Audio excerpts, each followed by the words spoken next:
they may not have necessarily known of God, but they recognized a creator. Mm-hmm. There had to be something had. Right, even back then, it's unexplainable. Like, we can't fully understand it. Something created this. It didn't just come out of nowhere. And to me, that's why it's simple. But there are still people who know so much, and yet they can't see it. You know, there are people that study the stars and can't see the design that's there within nature and other things. But all right, so this is talking about the power of God. God's power is seen in just, the creation of mankind. He says, "My frame was not hidden from you, and I was made in secret and skillfully wrought in the lowest parts of the earth. Your eyes saw my substance being yet unformed, and in your book they all were written, the days fashioned for me, when as yet there were none of them." Basically, he's saying, you could have written a book. The way that I take this, you could tell me if I'm wrong. You could have written a book about me before I ever existed. And you could have described me perfectly, because that's how much God knows, but also how powerful He is. He created me this way. Is that kind of like a preordination kind of argument on the fact that, like, before you were born, He already had your story? So that predestination, preordination argument there? Well, so I think there's a difference between God knowing the future and deciding the future. But when you think about man's free will, Mm-hmm. God knows what's going to happen, but our choices make those things happen. Yes. And so there's a balance between those. Does God destine us? Does He decide for us? No. But does He know what we're going to decide? Absolutely. And so that's, to me, is the difference, is that God knows everything, and He could have written a book about what you would choose and how it would go, because He knows that, not because He's determined that, is at least the way I would understand Scripture, because we do see free will and we do understand that. Yes? But it always occurs to my head that also the Bible is clear on that people can make changes. And Mm-hmm. so if he, that, to me, that clearly goes against him having an exact plan. Right. Should I say that, exact plan for my life? Yes. Because it depends on what I'm going to do. And it would be, to me, totally against what the Bible says if we thought that people couldn't change from a terrible path that they were on. Yes. Yeah. That's the problem that I would see if someone were to say, God determined my path in every little detail, because then People say that all the He's time. determined for the wicked to live a wicked life. And that seems pretty wicked of God to determine that for us and give us no choice in the matter. So that to me is where that falls apart, because you're right. It's hard for us to not say that God couldn't change, or that we couldn't change, and God has given us that choice to do so. At least, We get it just to that until the moment we leave this earth. yes. You wouldn't be up there preaching to people. You're asking pretty much for us to examine Mm-hmm. and make a change if we need to all the time. Right. Good point. What point is there to preaching if you can't change someone's destiny? Examine Yeah. your life, and you don't study this because you already done this path and this plan. So what would be the point of us studying the scriptures to know what to do, to know what choice to make? Right.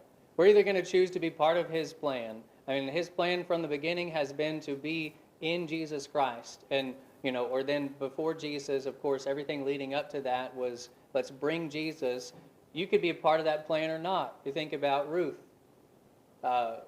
She didn't have to be a part, but she became a part of the plan because she chose to, right? And so we choose in the same way to do that. But it's a good question, and we have to see that, because that's true. A lot of people think that, God, He's calling me to do this. I don't know if that's true. He might be. I'm not saying that He hasn't. But at the same time, I know for sure what he has called me to do, and that's be a chosen follower of his in whatever situation I find myself in. And that's where, often in the New Testament, he talks about in Ephesians and Colossians, he says, if you were a Christian and you were free or a slave, then, stay there, remain there and be a Christian and do that. And if you're a male or female, well, stay there and do that, right? And all those things. You can serve God in whatever capacity that you're given. And he can have a plan, he can have a plan for me, that I can decide to go a different direction and make a bad choice. right. Did he Yes. have Did he have a plan for me to meet Betty and marry her? Because I wouldn't be sitting here today if it wasn't for her.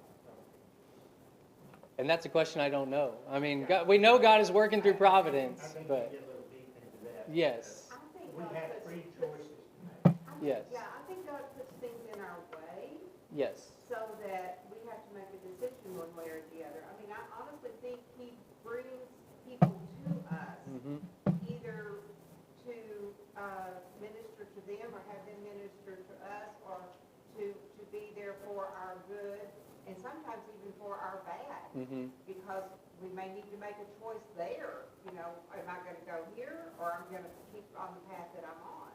right, So these things come about in our lives and our choices then define where we go from there. And God already knows that, but we have to make those choices to get there.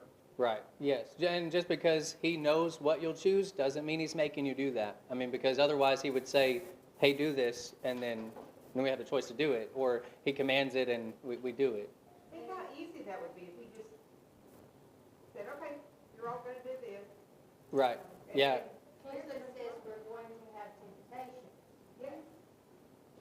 We're not going to have this little rosy life all the time, that everything works out because for us, because we believe in God.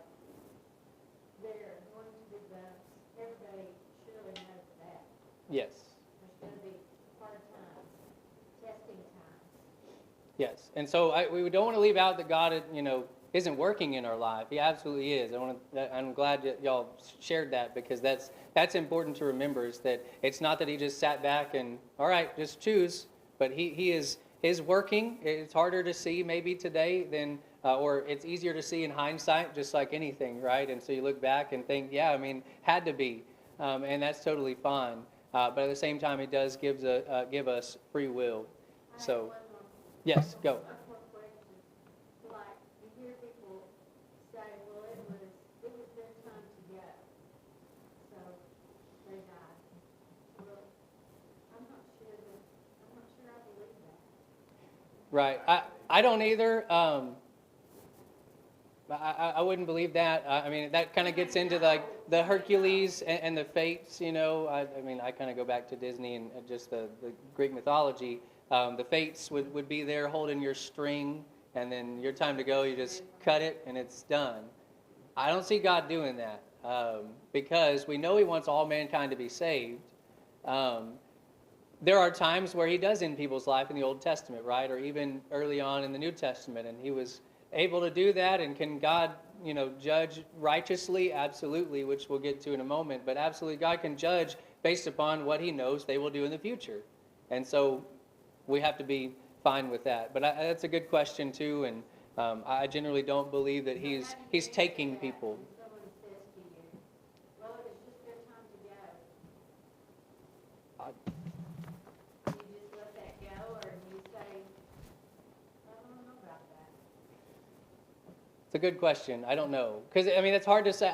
That would be hard to say of people when, maybe they've fought so hard a cancer battle for many, many years.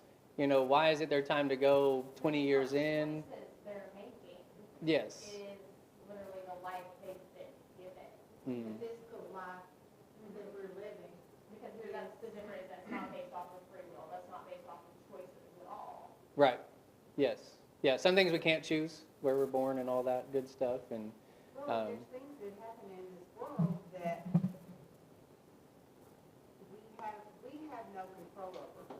God could control it should he decide to, but he set the world in motion. Mm-hmm. And sometimes there's just unfair things that happen. Right. Which is the reality of living in the sinful, broken world. Yes. And the sickness of the body and things like that, that's not necessarily, like, I don't necessarily believe that's a God-given thing for them. I think that's the reality of living in a sinful, broken body, but that's a consequence you now have to live with. Yes. And that's a lot of the times when death comes unexpectedly, it's because of some type of sin of someone else or Right. some bad decision on somebody else's part. Or, Yes. You know, I mean, there's just, Absolutely. Yeah. Sometimes it's a result of sin, but then at the same time, sometimes it's just circumstance. I mean, that's what Solomon would say is time and chance happen to them all, and that's just the truth of the matter in this world. I was thinking that we were talking about when we were in Angel Fire, when you're driving those roads, those huge rocks that could fall at any moment, any second. You know, and you're sitting there going, well, am I in the right place at the wrong time or the wrong place at the right time? You know, it's kind of, that can happen. And I think there's a lot of Right. natural disasters, sicknesses, cancer, when people harm like that. That is just the reality of a fallen world that we are living in. Right. That's just part of living in it. So Yes. where's that time and chance scripture? Ecclesiastes, maybe chapter 3 is my best guess at the moment. And it says what? I think it's time and chance happened to them all or something, you know. Give me some grace on the exact wording, but, well, chapter 3, verse 1 says, to everything there's a season, a time for every purpose under heaven, but I know it's somewhere in Ecclesiastes, so you'll have to maybe search for time or search for chance in there and go from there, but yes, Ecclesiastes. you can trust me on 9. Okay. I always hate to say that was my next guess because maybe somebody won't believe you, but that was my next guess, somewhere in Ecclesiastes 9. Well, it sounds like something Solomon would Yes. point out toward you. This is it, Yes. guys. Exactly. This is what it is. Yes. Yeah, I mean, that we know that book, and so. All right, brief moments on verses 19 through 24. As I found in a great commentary, he described this as God being omni-righteous. I wouldn't have put that together, but he is all righteous. There was a guy that I've really come to love a lot of his quotes. He's one of those very quote machines. He just makes some great quotes that are Bible-based. And he said this, beware of manufacturing a God of your own, a God who is all mercy but not just. Such a God is an idol of your own. So he said, beware creating a God that is all mercy and not just, that there's no justice to be done, and that he always has mercy. Or again, on the opposite end, that he's all justice and no mercy. He's both, as we see in Scripture. And so we find this here as David is crying out to God. And he says, I want you to be righteous. I want you to be just. I want you to slay the wicked, O God, if they continue down this path, right? David is not saying that, if they ever changed, just slay them anyways. He's saying they continue down this path of being my enemy and your enemy. They're bloodthirsty, right? They want to kill him, it seems like, whoever this might be. And he says, I want them to get their, comeuppance. I want to get what there is, their just rewards. For they speak against you. I think that was interesting, is they're probably not necessarily speaking against God, but they're speaking against God's anointed, his chosen king. And because of that, when we speak against God's leaders and God's anointed, we need to make sure that we're very careful about that. David even said, wouldn't even kill Saul because he was God's anointed first. And so David is very careful to note that they're speaking against him, but ultimately that means you're speaking against God because David was following God in these moments. And so the enemies take your name in vain. They know that David is serving God, and so maybe they're mocking God in that way. That's one way to, take God's name in vain. Of course, there's a number of other ways just to use God's name or even the title of God in a flippant manner. That is maybe an exclamation when it's not in praise or something. We need to be careful. Isn't that Exodus 20? It's such a contrast from the New Testament, like, love your enemies, love your neighbor, you know? True. It's such a contrast on fact, he's like, no, like, I hate them with perfect hatred.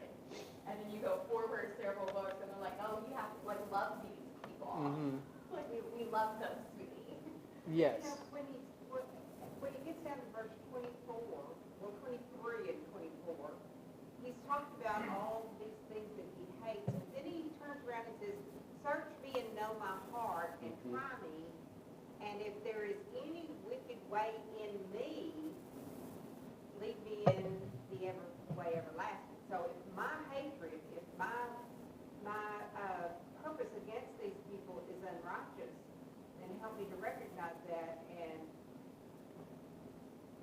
Yes. Yes. Hate evil, yes. so there is a hate There is a hate that's righteous. that's righteous. Yes, and that's why I like verse 21. But y'all make good points. Is that we are to hate what God hates, and what does God hate but sin? And those who continually sin. Does He want them to change? Absolutely. We know that. We talked about that.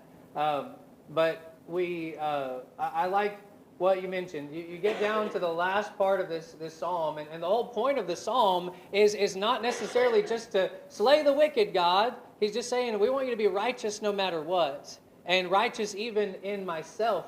That if there is any wicked way in me, David's saying, search me. I promise, I have considered within myself. It seems like he's already considered himself, but he says, God, you look deep down and find if there's something that I'm just missing, because this is key. And it does tell us a lot about the New Testament as well, that we need to have this kind of heart that examines ourselves first, and to make sure that we do. Jesus is going to say, love our enemies, to pray for those who persecute you, and that is not going to be easy.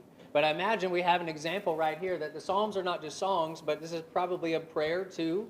He's praying to God, and he's praying, yes, that they would, if they continue in their wickedness, to get the vengeance. But at the same time, if we know David's heart, who's a man after God's own heart, then we know that if they were to just stop being wicked and they were to follow God, would David accept that? I think so, right? I mean, we know David's heart. And so he's not wishing just that they would all go away, but that he wants the situation to go away. I'll also say that the Psalms show us, as we talked about, the humanity of people.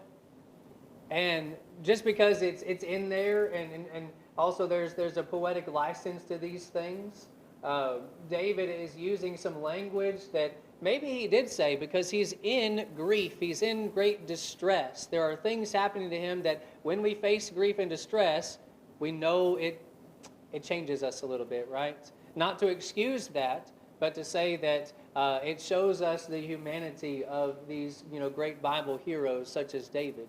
We don't always react perfectly. Right. And I think sometimes we look at the Psalms and I'm like, sometimes it's a literal yes, and sometimes it's an emotional journal. Mm-hmm. He wasn't writing this to teach doctrine. He was writing this as an emotional outlet for himself that kind of took off like wildfire. Yes. Yeah, they found it was like, this is great. Emotional journal. Like, he wasn't writing it to teach. He was writing it to purge.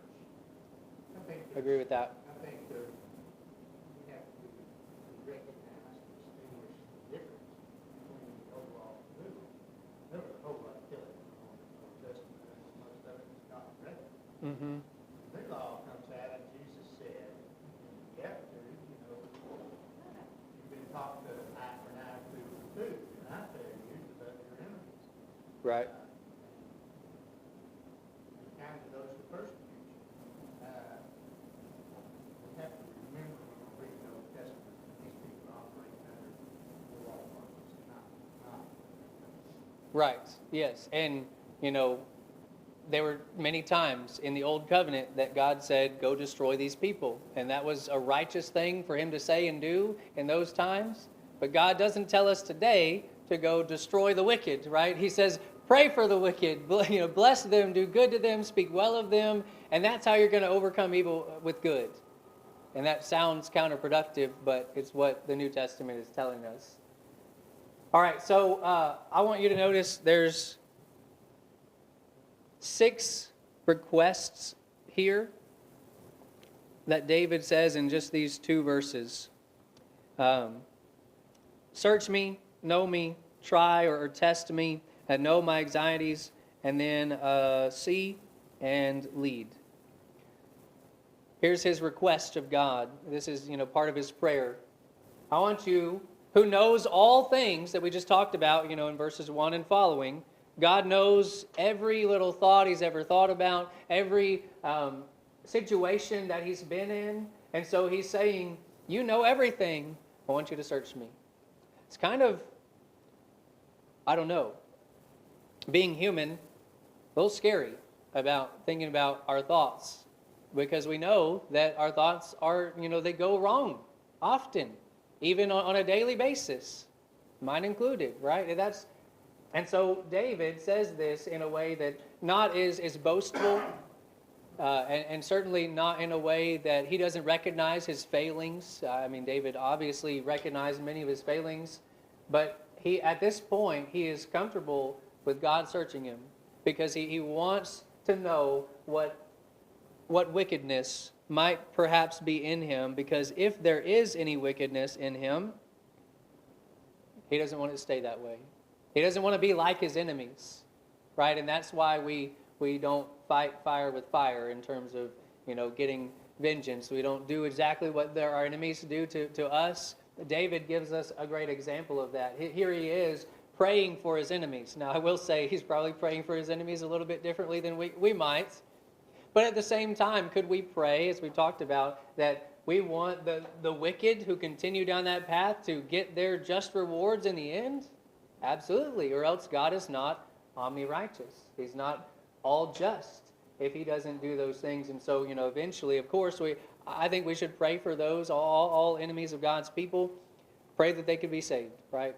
Pray for salvation for them, and that God would work in their lives to make that happen before it's too late. But there's also a certain comfort in knowing that in the end, those who were wicked and followed sin and continued in sin will be judged righteously by God. Now, the harder part is if they change from that, is accepting that. Yes, yeah. On your part. Mm-hmm. But, sometimes there's some things you just have to leave to God to take care of, and to know, that God sees that, and God will take care of it in time. Right. And that's what we're going to talk about. We're looking at Psalm 18 this evening. And the point, or part of the point there is that,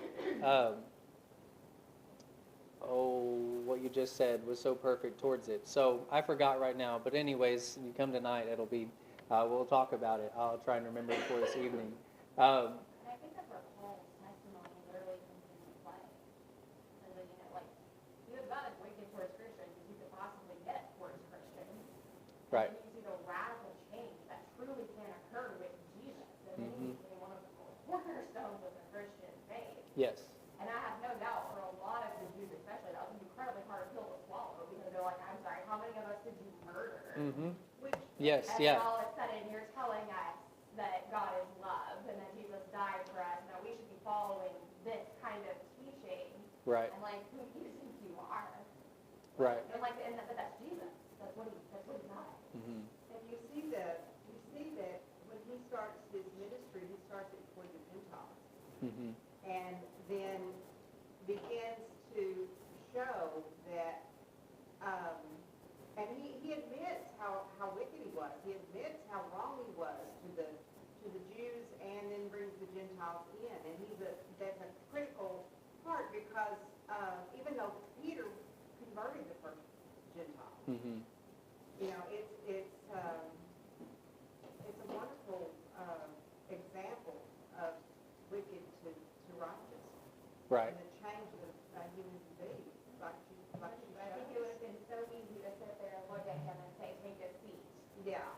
Yeah, well, and You don't deserve they to did be for a here. while. Yeah, when he first Like, they'd be changed, like, you don't deserve to No, they were very. they had to make sure about, yeah, they were like, look, let's double check he's not trying to, double cross us here, become a double agent, get in and then kill us all. I do think there was, some good hesitancy towards that. But then accepting him, of course, if you killed your spouse, your child, your brother, your father, I mean, whatever, that would just be hard. And so no wonder he had a greater effect on the Gentiles. But it's a testament to what God was doing through him. So, all right, well, thank you for all your comments and questions today. It was really good. I appreciate it.